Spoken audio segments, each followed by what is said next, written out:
It's just gone 4 o'clock, so we'll make a start. Good afternoon, everyone, those people over east and, of course, those people in West Australia. It's nice to be able to say the same time as opposed to good morning in the west and good afternoon in the east. It's good afternoon or good evening. This webinar is about how to reduce nerves and speak with increased confidence. And I guess the key essence right up front is it's the reduction or the controlling of the nerves as opposed to the elimination. Those of you who would like to have the magic pill that will completely reduce the nerves or eliminate the nerves so that you begin speaking with no nerves, I am afraid I do not have that magic pill or that magic wand. A few more people still joining. We're just getting started as we go. We're just starting right as we speak. So it's about reducing nerves. Some rules for the day. If you have a question, raise your hand. You should have a little dialogue box where you can raise your hand. Just put your hand up, and if you have a microphone and I can see on my screen if you do or you don't, then I will open up the microphone. If you don't want the microphone open up, when you put your hand up, type in the dialogue box, type in your question, and I'll be able to answer the question from what you've written in. Please ask questions as we go. If I say something that interests you or triggers some thoughts, please type those questions. As I see them coming, if I know I'm going to cover them, I may delay my answer, but that's not to stop you from asking questions as they arise.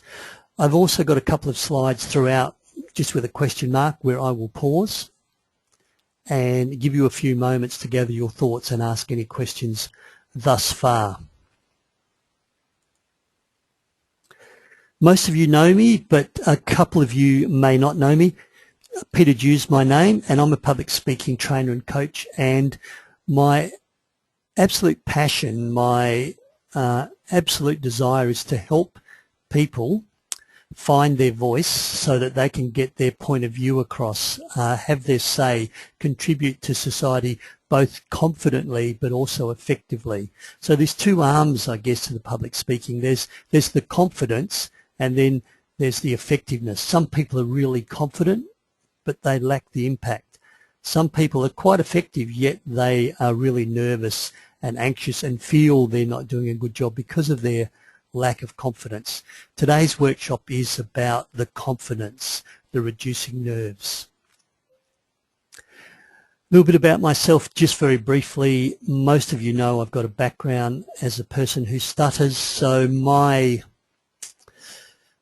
unique selling proposition, my uniqueness as a public speaking trainer is that I went through life for a long time not being able to public speak, and indeed it was my overwhelming fear and just almost impossible for me to public speak because of my stutter, my fear, my anxiety, and of course my concerns about ridicule and nerves.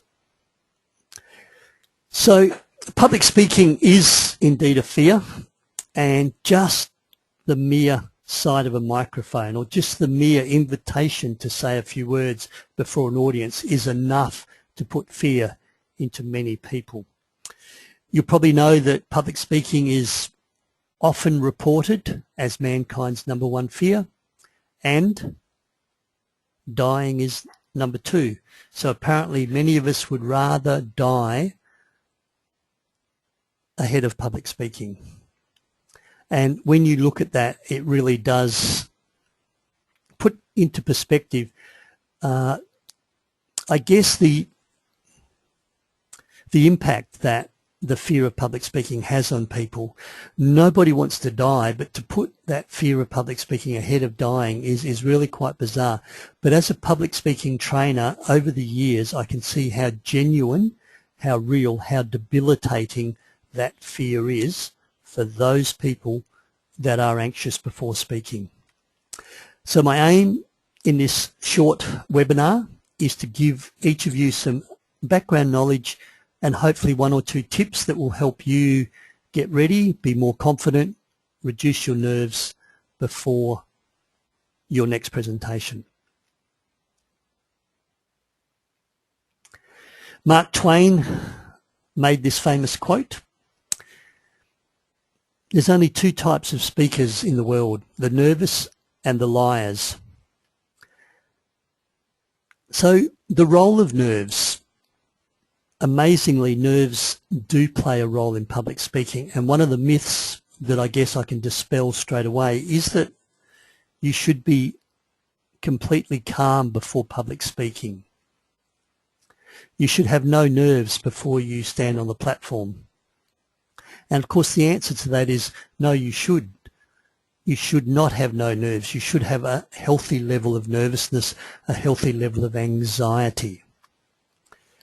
So one of the myths is that you need to be totally calm, nerve-free, and a very low anxiety level before speaking.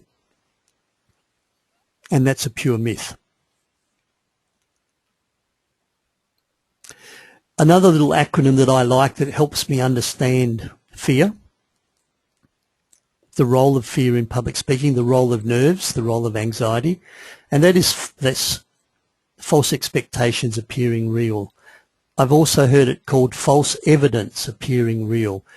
So we have this fear that something's going to happen, we're going to be judged, people are going to think poorly of us, we're taking a risk standing up in front of a group of people. And of course,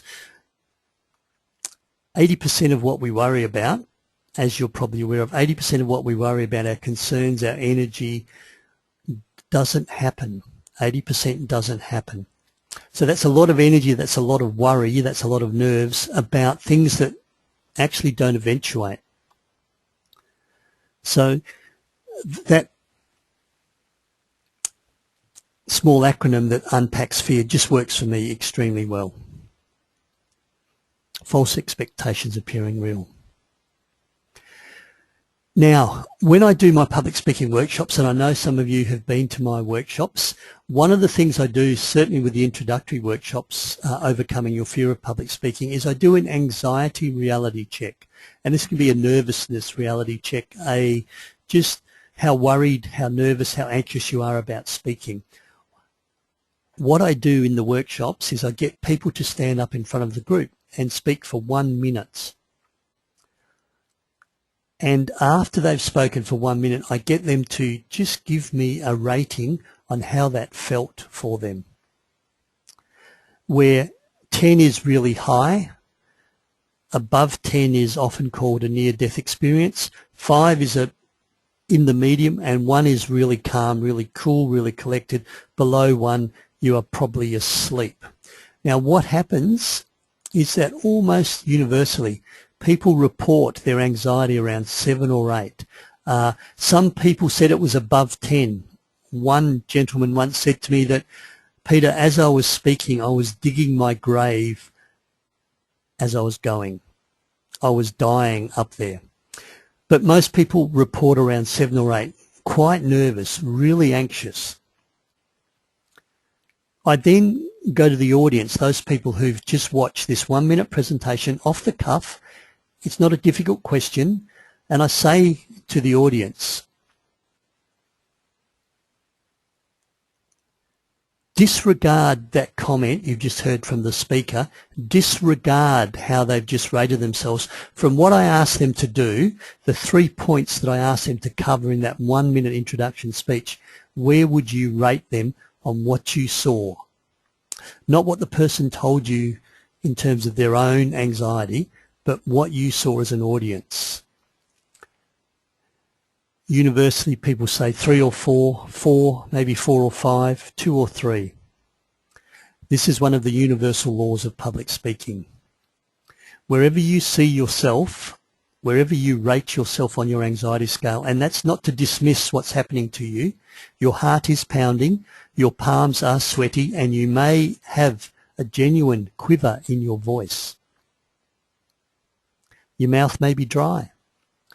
Just recognize The audience only sees 50% of what is happening for you. 50%. So what that means is that you are already doing twice as good as you give yourself credit for. Twice as good in the audience's eyes, from the perspective of the audience.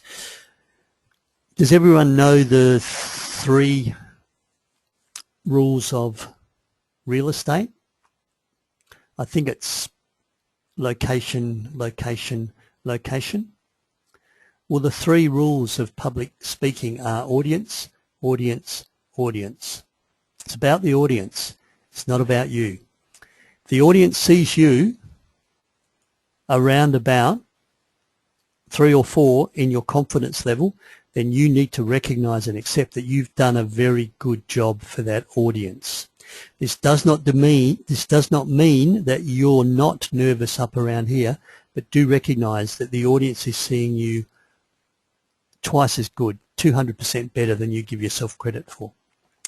Now, the beauty of this is, if you are up around a 7 or 8, let's say an 8, imagine, and I'm going to teach you a little bit about this later on, imagine if you could bring your anxiety level down to 7. 1 notch. I'm not asking you to eliminate the nerves. I'm not asking you to be absolutely calm, but you've come down 1 level. What the audience sees is you go from 3 or 4 down to a 2 or 3, which frankly is confident, in the groove and doing a great job. Hence, you don't have to eliminate nerves. There's only 2 kinds of speakers in the world, the nervous and those that are liars, according to Mark Twain. Have a healthy level of anxiety. It puts you in your peak performance mode. If you came in and presented with no nerves and your own anxiety level was around 2 or 3, you know what the audience would see you as? You know how the audience would perceive you? They would perceive you as uninterested, flat, lacking energy, just going through the motions, because you're so calm that you're not in your peak performance mode. Your hands up, Terry. Type. I don't see a microphone to open up for you, so type into the question box and I will answer your question.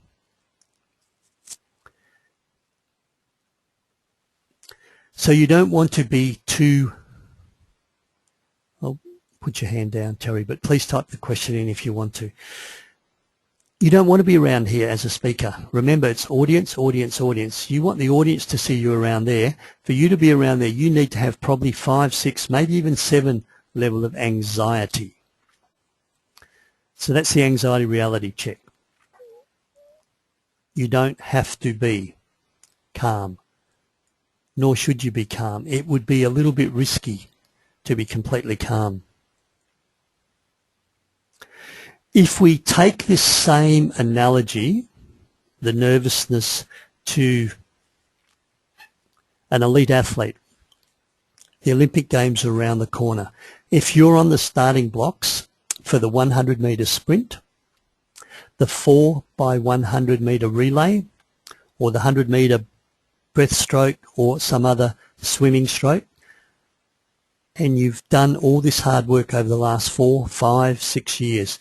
You've come through the heats. You're now there in the final, gold medal. Glory is just seconds away. Where do you think that athlete's anxiety level would be? If it was 7, 8 or 9, there's a chance that they would jump the starter's gun. They would fire too quick and be disqualified, or the relay team would drop the baton due to that unhealthy, too high level of anxiety. However, if their anxiety level was around a 2 or 3, so they're quite calm, they'll probably miss the starter's gun. They'll be last off the blocks because they'll be lethargic. They'll be flat. So 5 or 6 is a good level of anxiety for an athlete. 5 or 6 is a good level of anxiety for a public speaker, for a presenter. So the first rule for you is that Nerves are a part of public speaking. The level of anxiety and the level of nerves you have, the audience do not see.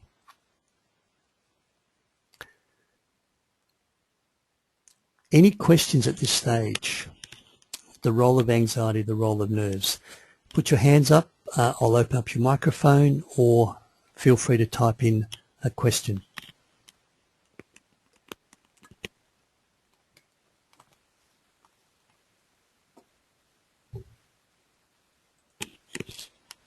Fire away, Michelle. I'm just wondering that if we're able to reduce our level of nerves, will we lose that quiver in the voice? Will that get less, and the shakiness that we usually worry about that gives us away? Thanks for that question, Michelle. Michelle said if we just lower the level of nerves a little bit, will that quiver, that shakiness of our voice that sometimes gives away our nervousness, will that go away? Two things there. Firstly, yes, if you do have a quiver in your voice associated with nervousness, less nervousness will reduce the quiver. The other thing that I notice with public speaking workshops is that those people who report a quiver, a shake in their voice, most members in the audience don't hear it or don't detect it. Occasionally someone who is a close colleague will say, that's not your normal speaking voice, but the rest of the audience is unaware of that. Now, a couple of things that may help. If you do have a quiver or nervousness in your voice, don't drink milk products before speaking. That includes soy milk or skim milk. So the skinny flat white or the flat white or the soy flat white or the latte, the milk on cereal, 2 to 3 hours before speaking should go. The opera singers use raw egg. I'm not keen on drinking raw egg myself. Pineapple juice is number 2 and apple juice is number 3. They act more as a lubricant. Of course, hydrate your vocal apparatus with water 2 hours before speaking anyhow, but while you're doing the gig you can sip pineapple juice or apple juice, and just before the gig, just before the presentation. So that's one thing that will help you. The second thing is, if you have dry mouth, and this tip comes from a really great speaker in Sydney, Alan Parker, Peak Performance. If you ever get a chance to see Alan Parker speak, I would recommend that you attend. Alan Parker has a tip for dry mouth, and sometimes the dry mouth can also cause a little bit of a croakiness in the voice. And I've actually tried this tip and it works. Take a Tic Tac and wedge it between your top lip and your gum, and it should just wedge there to the side just nicely, and leave it there. You can talk, you can speak. It'll be a little bit uncomfortable at first. No one will know it's there. That'll stay there for 3 hours before it dissolves. What it does is it makes you salivate. Not profusely, but salivate a lot. With this salivation, of course, you're lubricating and the mouth's moist, but also, how do you get rid of a mouthful of saliva? You stop, you pause, and you breathe. And people that come to my workshops know that the pause, the breathing, is very important part of creating impact and just engaging the audience. The pause is really powerful. So some people who speak too fast, that don't have dry mouth, this is another way of increasing their pauses. They need to swallow to get rid of the saliva that the Tic Tac is, that the result of the Tic Tac is creating the saliva production. So I guess a couple of tips: use your pineapple and your apple juice, eliminate your milk. If you do have dry mouth, and that's sometimes, you know, the nerves and you're waiting to be introduced and you just notice your mouth's dry, take water or apple juice up with you. It is okay to stop mid-presentation to have a drink. When I put the question mark up, I moved my mic away and I was drinking water. And of course, coming down one level on your anxiety scale will reduce the quiver, the waver in your voice. And ultimately, most of the audience won't know that you do have that quiver. So thanks for that question, Michelle. Rather a long-winded answer, but a couple of tips there that might help with other aspects of public speaking. Of course, the caffeine. So I've taken away the latte for you, or the skinny flat white. If you're not a long black or an espresso, then, and you like your caffeine, then of course the Coke or the Red Bull gives you that caffeine and that energy boost maybe that you need before you go on stage. I need my caffeine in the morning. I'm lucky I can drink a long black. I enjoy a long black, and that's what I do before I speak. Brilliant. Thanks for your question. Some of you know that one of my favourite authors and one of the people that helped me in my journey as a person who stutters to now doing public speaking training, but even before that, just getting on with my life, was Dr. Susan Jeffers. Feel the fear and do it anyway. Probably the #1 best-selling self-help book over the last 25 years. In fact, right now, if you want to order a book, it would be the 25th anniversary. So if you're going to buy one of these Feel the Fear books, just hold off for a bit. If you're going to Dimmicks, just hold off a bit, or check when they're going to get the 25th special edition, which has been released in the UK and America, and I imagine is not far away. The 5 truths about fear, according to Dr. Susan Jeffers, that I share with you. They're not rocket science. The fear will never go away as long as you continue to grow. The fear of public speaking will never go away as long as you continue to grow. If your job, if a promotion, if leadership, if job interviews require more public speaking, the only way to avoid that fear of public speaking is not to grow. So guys, if you want to grow, if you want to achieve, you've got to keep working towards that fear. Now, if your fear is not stopping you from growing, you don't have to do it. I have a huge fear of jumping out of an aeroplane with a parachute. It scares the living daylights out of me. In fact, I don't understand why anybody would even do it, and I've got no desire to do it. But it's not going to hold me back. Public speaking, putting your point of view across, interrupting a meeting and saying something that may be a little bit contentious and having the courage to say that, that's part of you growing, whether it's in the workplace or in everyday life when you need to say something. The wedding speech, my daughter's 21st speech. These are important things. So as long as you grow, not only in public speaking but in life in general, you will always have to face fear on that journey. The only way to get rid of a fear of doing something is to go out and do it. In my opening remarks, I apologise that I don't have the magic pill, the magic wand that's going to eliminate your fear. You need to work on reducing your nerves and controlling your fear, and the only way to do that is to go out and do it. If you've got a fear of heights, you need to gradually go up some stairs, maybe 2 flights of stairs and then 5 flights of stairs. I would not go up the tallest building in the world as my first step in overcoming my fear of heights. So the only way to get rid of a fear of doing something is to go out and do it. The only way to feel better about yourself, I should have applied for that job. I should have said something at that meeting. That was my idea, but someone else said it. Is to go out and do it. The only way to feel better about yourself is to go out and do it. The only way to feel better about yourself around if your public speaking is holding you back is to go out and to do it. Not only will I experience fear whenever I'm on unfamiliar territory, so does everyone else. Not only do you feel fear when you're about to speak, but so does Peter Dew.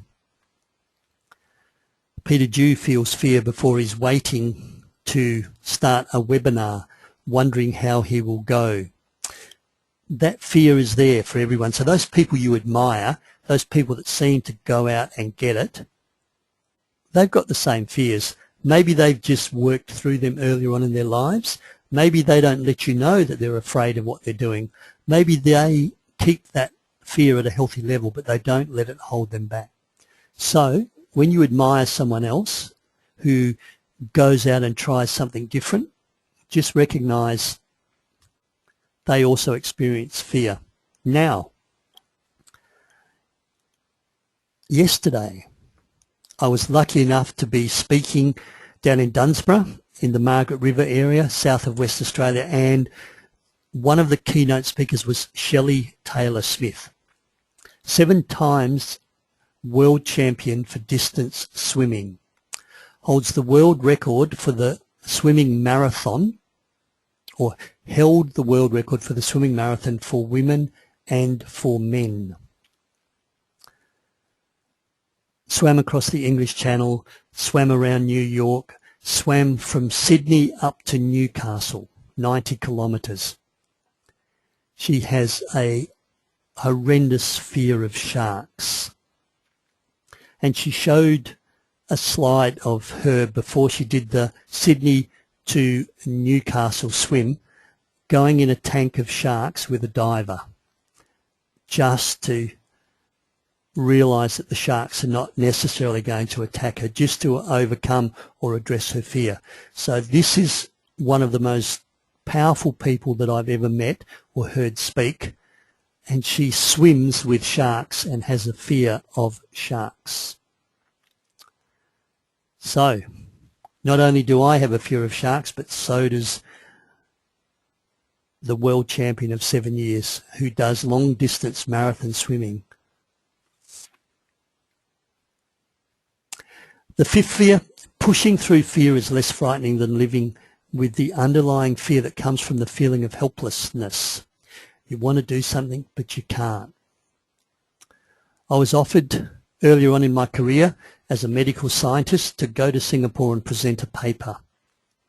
My response to my boss was, no, I'm too busy. I don't have time to do that. Send the second in charge. Send my second in charge. They can present the paper quite well. Guys, here's a trip to Singapore, fully paid, 5-star hotel, conference. Stay a couple of days while you're there. Enjoy your time. And I've said no. Imagine how helpless I felt. And this colleague of mine, wasn't even his research, it was my research, gets to go on this trip. So pushing through the fear is in fact less frightening than living with the underlying fear that comes from the helplessness. I guess the debilitating effect of not feeling powerful enough to say what you want to say, just holding back. Susan Jeffers, The 5 Truths About Fear. Pause for a moment. Any questions?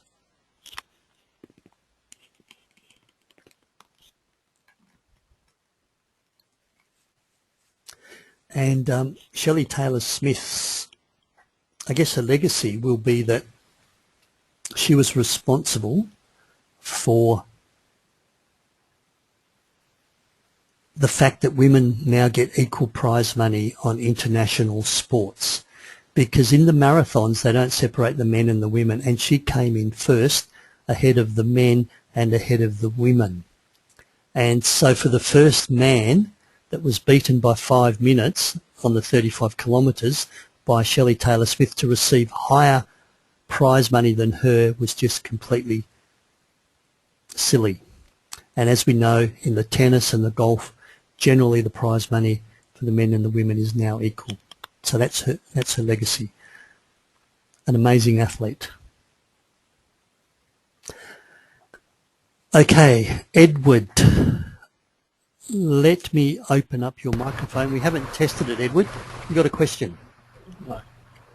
Yeah, I'm just a comment, I suppose. Can you hear me right? Yes, I can.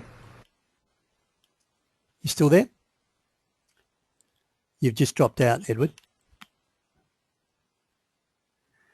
Okay, we could hear Edward. Edward, you're back. Yeah, you got me now? Yep. Oh, cool. I do get nervous speaking with groups. Yes. I seem to find it better with Indigenous people than non-Indigenous. Yes. How can I sort of change that? Okay. Thanks for your question, Edward. Edward's said he's more comfortable, he gets a little bit nervous with speaking and more comfortable speaking with Indigenous people than non-Indigenous people. And if I can take that a little bit further, some people say, I'm very comfortable speaking in a small group, 3 or 4 or 5 people, but as soon as you put me in front of a crowd of 20, 30, I really get quite nervous. And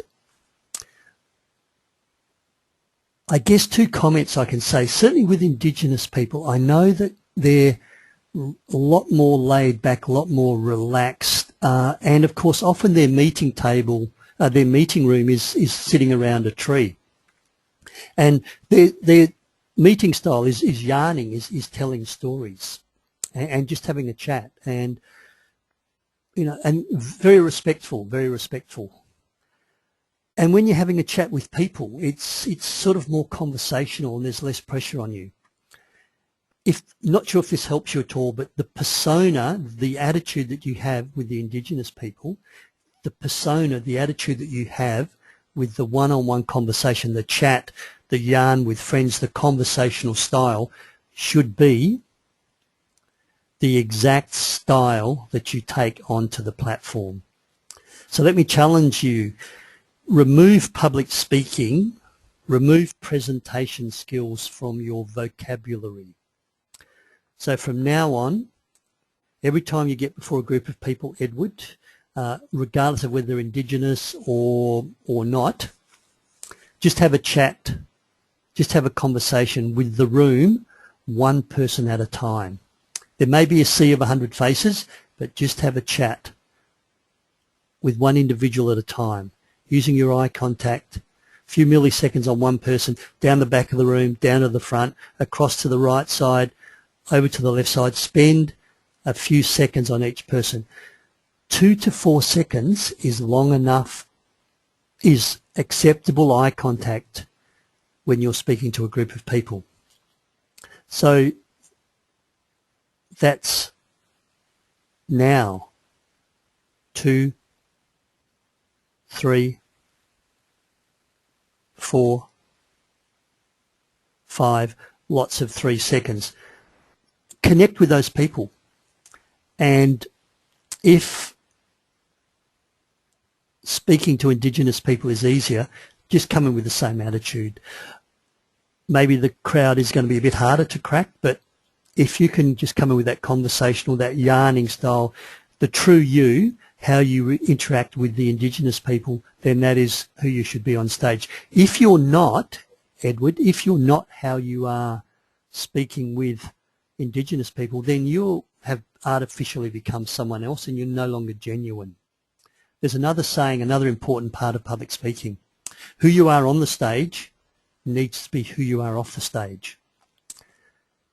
So it's not a big over-the-top performance, and then when people chat to you afterwards, you sort of talk differently, you're not the same person, because then people will realise you're not congruent, you're not really the real person they've seen on the stage. So who you are with the Indigenous people could in fact be who you really are, Edward, and if you can capture that, take it on to the platform, that would help you. Who you are when you're chatting with people one-on-one, try and take that same person on the platform. Thanks for your question. I've told you about nerves, the role of anxiety, and some of you might be saying, okay, brilliant, Peter, we understand it. It's part of public speaking, but that doesn't help us at all. I want to reduce my nerves. Some of you have been to my workshop, you will have seen this before. This is my prime yourself to speak model. It's just an acronym. I like acronyms. It helps me remember things. Preparation is the basis, the pyramid, the building blocks of your becoming more confident, of reducing nerves. Do your preparation. Learn to relax. So that anxiety, that quiver in the voice, maybe some deep breathing, some visualization. Immersion, this means do more of it. Many people who come to my workshops, they come along and say, oh, Peter, I'm doing a conference in 3 weeks' time in front of 1,000 people. So I thought I'd do this workshop. How much public speaking do you do at the moment, I ask? And of course their answer is, I speak maybe once or twice a year. Really tough to become confident and learn to control nerves and be effective with such infrequent public speaking. You've got to do lots of it. My challenge to everyone is get on your feet once a week. Another challenge, if you're not nervous, if you're not anxious, then it's not big enough for you. If you're not feeling nervous, and this is not just about public speaking, if you're taking on a project and you've got no anxiety, you've got no nerves, it's not big enough. Monitor and measure. This is feedback. If I put F in there for feedback, it wouldn't spell anything. So I've put measure yourself, monitor how you're going, get feedback from other people's eyes. I mentioned in my opening comments, people's anxiety levels are up here, but the audience sees your anxiety levels down here. How do you know that? You need to get feedback from the audience. Gee, Edward, you looked really confident. That was very effective, and I loved what you had to say. That doesn't mean you weren't dying up there, Edward, but if the audience says that you've done a good job, then you've done a good job. Remember the 3 rules of public speaking? But you've taken public speaking out of your vocabulary, but the 3 rules of getting before a group of people: audience, audience, audience. It's not about you. So if you're dying and the audience says, wow, brilliant, okay, you just have to acknowledge that. That's where the monitor and the measure, the feedback helps. And gradually you need to expand your comfort zone. I mentioned with the 5 truths of fear, if you wanted to overcome a fear of heights, I wouldn't go from a fear of heights to the highest building in the world, that tower you find in Dubai. I would not do that. That's a huge step. I wouldn't come to one of my public speaking workshops and then in 3 weeks' time go to a national conference with 1,000 people. That's a huge leap of faith. That's really tough. Gradually expand your comfort zone. Let me go through these one by one. So the preparation in the prime model, 3 levels of preparation I talk about, and the preparation is getting you ready. The preparation is eliminating all the what ifs, the what if this happens, the what if this goes wrong, all of those things that can add to your nerves and your anxiety. What if the audience doesn't like me? What if my message misses the mark? Okay, know your audience. Do your research, do pre-workshop questionnaires, find out as much about your audience as you can. What are their expectations? Google them. Look at, if you're doing an in-house organisation, look at their mission, their vision. What are their values? How are they going to dress? What level should they dress? I'm sure all of you on television recently saw the incident with the previous speaker in the lower house, Peter Slipper. Peter Slipper turned up at an RSL function in Queensland as the keynote speaker.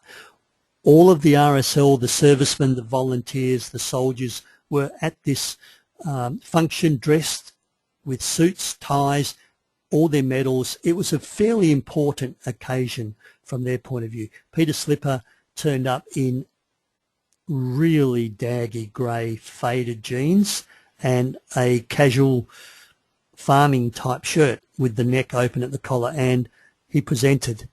He got absolutely pasted in the media. People were talking behind his back as he was delivering the keynote address. He wasn't ready for his audience. He wasn't ready for his audience. I tell a story of a friend of mine who is blind, who goes out speaking, and he gets a gift. He doesn't get paid, he gets a gift. So he goes to Rotary, Lions Club, Apex clubs, high schools. He gets a gift to say thank you. The most common gift this blind man gets is a book. Not a talking book, not a CD book, a book that you read. So the headmaster, the president of the Lions Club, who is now speaking and thanking the speaker, hasn't done his preparation. And he must look really silly as he says, thanks for, enlightening us about the difficulties of sight-impaired people and the role of seeing eye dogs. And on behalf of everyone here, I'd like you to accept this book. I wonder when the penny drops. Know your venue. One of the big mistakes, I was just down, as I mentioned, in Dunsborough, Margaret River area. Shelley Taylor Smith was speaking. Someone else spoke as well. Rocked up relatively late, about 10 minutes before he was about to speak. Got organised, went on, and his sound system did not work. He had a handheld microphone. There was 120 people in the room. So when he played his little videos that were embedded in his PowerPoint slides, he had to give the microphone to someone to run around the back and hold the microphone to the speakers in his laptop so that they would then come out so we could all hear the video. Then when the video stopped, the guy would run around and give him the microphone back. It looked quite unprofessional. Know your venue. Get there early. Practice. Sit in some of the seats. Get an idea of what it looks like from the audience's perspective. Walk on the platform. Are there any problems you have to be aware of? Don't fall off the platform. Like Jimmy Buffett did in Sydney when he was doing that gig last year.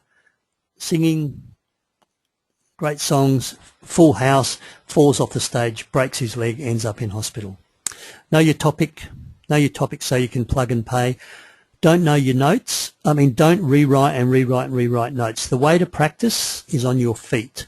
The way to practice is not at the typewriter, not at the word processor, not refining, rewording, looking for better language. The way to practice is on your feet speaking. Your notes should be bullet points, but your topic should be such that you can plug and play. So if you do use PowerPoint and the power goes off, you can still present. So that if someone speaks into your time and you've got to cut your time in half, you can still deliver your content, your core message in half the time. If someone doesn't turn up and the chairman asks you to stretch your time for an extra 15 minutes, you should be able to do that. So that no matter what happens, you can still present. If the fire alarm went off and you're outside in the assembly area, in the muster point, nice day, could you present your topic, your content without the PowerPoint, without the laptop, without all the other material? You should be able to. It just gives you the confidence so that you don't have to worry about what if I forget or what if I make a mistake. You know your content so well. Practice on your feet. Practice on your feet. Spectacular performance is always preceded by spectacular preparation. Robert Schuller. Whether you're going to succeed as a presenter on that gig, on that performance, is determined before you take the platform. It's sometimes called the iceberg model. So this is your preparation. This is below the level of the water. This is what the audience sees, just the tip of the iceberg. 70% of your presentation occurs before you take the stage. Preparation. Really important.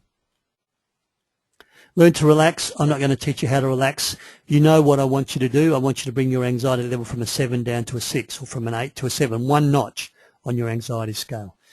You can decide whether it's yoga, meditation, deep breathing, visualization, shoulder shrugs, relaxation, what works for you. Bring yourself one notch down. As a person who stutters, it was the relaxation techniques that helped me breathe and get control of my nerves so that I could put my speech therapy, my fluency technique into practice. While I did lots of preparation and the speech therapist helped me not to stutter, without being able to control my nerves through relaxation, I struggled and struggled and struggled. This is the R in the prime model. You've done your preparation. Learn to relax quickly. Bring yourself down from a 7 to a 6, from an 8 to a 7, from a 9 to an 8, one notch. I mentioned immerse yourself. If I stole Nike's saying, just do it. Anthony Robbins Tony Robbins, probably the highest paid speaker in the world, in his book and his workshops, Awaken the Giant Within, states that repetition is the mother of skill. You need to do it. Earlier on I said some people say they speak once or twice a year. Really tough to overcome your fear, really tough to reduce nerves, really tough to get control of your anxiety. How can you get on your feet once a week? Volunteer to chair more meetings. If your meetings are boring, volunteer to do a 5-minute case study on something that you've found that's interesting each week. Form a mastermind group, other people that want to become more confident in speaking, and meet with them once a week over lunch and find a topic that you're all interested in and speak and present for 5 minutes and give them feedback. Do community presentations, Lions, Apex, Rotary, schools. You won't get paid, but those community groups are always looking for volunteer speakers. Join a public speaking club. Toastmasters is international. Rostrum is an Australia-wide public speaking club. Penguin is an Australia-wide public speaking club. Penguin Club is for female speakers only. So I can't tell you what goes on during a Penguin Club. I've been to a Toastmasters Club. I was a Toastmaster myself for a long time. I still am. I've been to rostrum clubs. Get on your feet.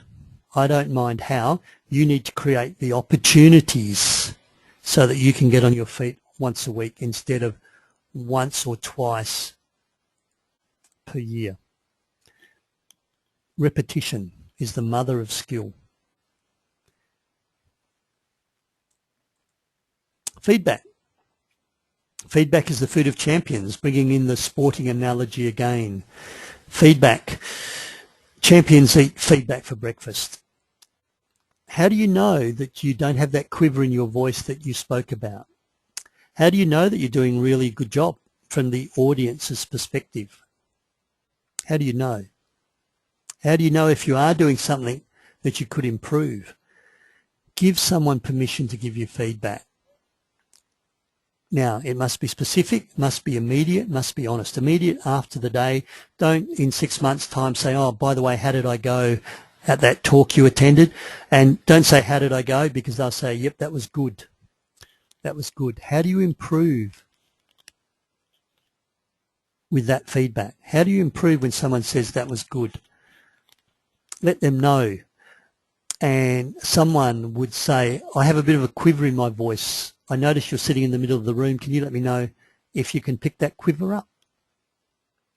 Give them permission to be honest. If you want to work on your gestures, your body language, practice in front of the mirror for 5 minutes. And of course, the ultimate feedback is video record yourself. So this is still the feedback, monitor and measuring. Video record yourself. People have smartphones. Even your cameras nowadays, digital cameras, can record video quite easily. 5 minutes, look at it, listen to your voice. Is that quiver there? Does the quiver matter? What's your eye contact doing? What are your gestures doing? Watch the video and look at the speaker. Don't look too long at yourself or you'll start to get too critical of you as opposed to what is it the speaker is doing in that video. What is the speaker doing well and what could the speaker do differently to make that even better? Okay, feedback. And finally, expand your comfort zone. This is a no-brainer. I've mentioned about going from my workshops to the national conference. It's huge. I would practice several times in front of a group of people at work, my family. I would practice weekly. I'd practice daily for a couple of weeks. I'd then join a Toastmasters club where there's 15, 20 people. I'd try and do a state conference before I do a national conference, and gradually I'd expand my comfort zone. When you do this a lot, so you decide to chair meetings and you decide to present at meetings, when you do this, all of a sudden this becomes your new comfort zone. So you can move that original zone of comfort and cut it off there. So now a Toastmasters just becomes a little step instead of a big step. Once you've been going to Toastmasters for a year, like I was, I became quite comfortable. So I had to start entering public speaking contests, speaking with the top speakers in other clubs, representing WA on interstate competitions. Then I speak at conferences. Now what do? I do public speaking training and coaching. I stand up in front of hundreds of people and speak for my living. That's my new zone of comfort. It's taken a while to get there. Expand your comfort zone. Some risk-taking may be required. That new bowl of water, that promotion looks a lot nicer, bigger world, lots of interesting things there. Sometimes you might fall a little bit short, but this little guy looks pretty determined that he's going to get there. Some risk-taking may be required. So that's prime yourself to speak. Do your preparation, and then you eliminate a lot of the what-ifs. Learn to relax so that you can bring yourself down that anxiety level just one little bit. Do more of it. Immerse yourself. Do more of it. Monitor, measure, get the feedback. That's going to help you grow as well and be more aware that you're doing a good job. And finally, take a risk. Expand your comfort zone. Any questions? I'll pause for a moment before we wrap up.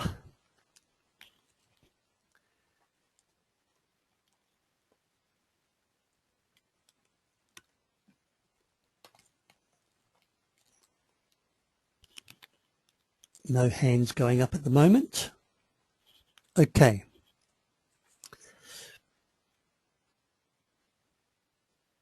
In summary, and feel free to contact me via email if you have any questions or any particular things that maybe you didn't want to discuss during today's webinar. So the first thing is understand the role of fear. Fear is important. It puts us in our peak performance mode, that fight or flight mode where we really perform well. We don't want it so high that we freeze or that we become unfunctional or dysfunctional. We don't want it so low that we become ho-hum, uninterested, flat. So fear has a role. The 5 truths about fear. Everyone else feels fear as well. So recognize that. Fear is a part of life. As you grow and expand, you will feel fear. Recognize that you're doing better than you think. So this is your anxiety reality check. From your point of view, the audience is seeing you twice as good. The 3 rules of presenting, bearing in mind I've taken public speaking out of your vocabulary, is audience, audience, audience. Recognize the audience sees you twice as good as you give yourself credit for.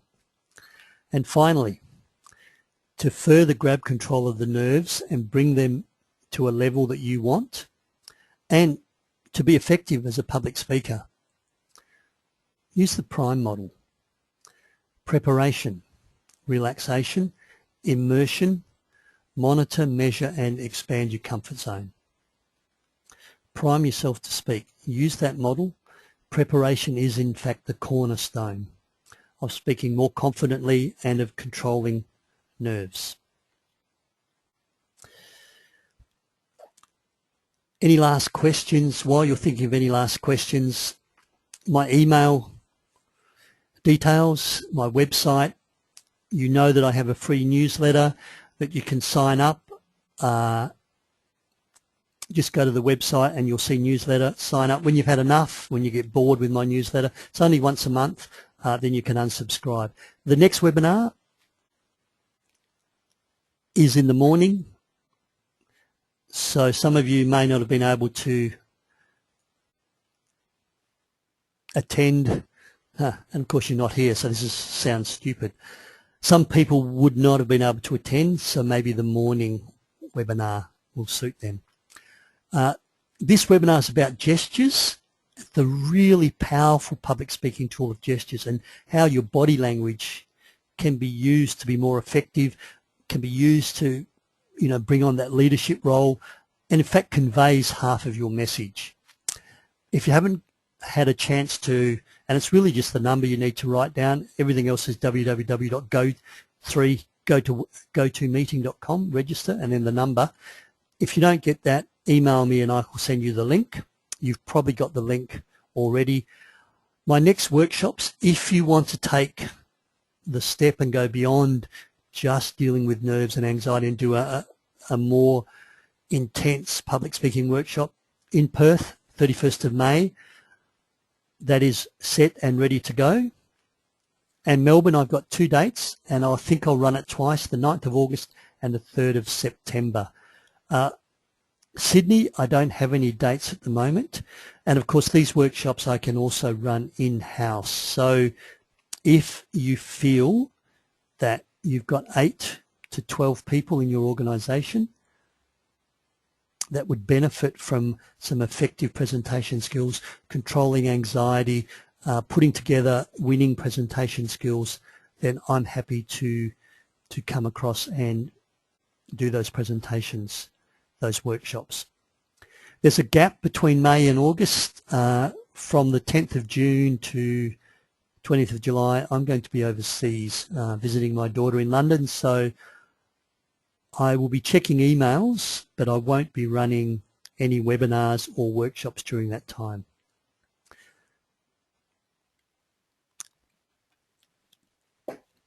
So,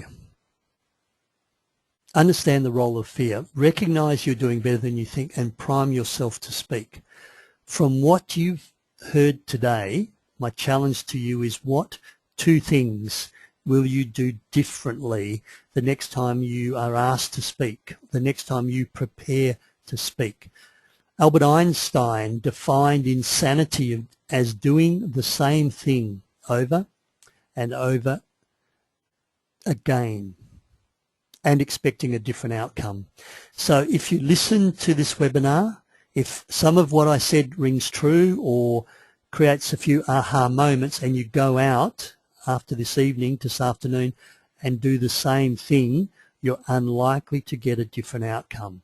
So my challenge to you is, what 2 things from what you've heard today can you do differently? Can you consider, can you challenge yourself to do starting tomorrow and then starting next week? I look forward to when you're on the next webinar, and please go out there, make a difference.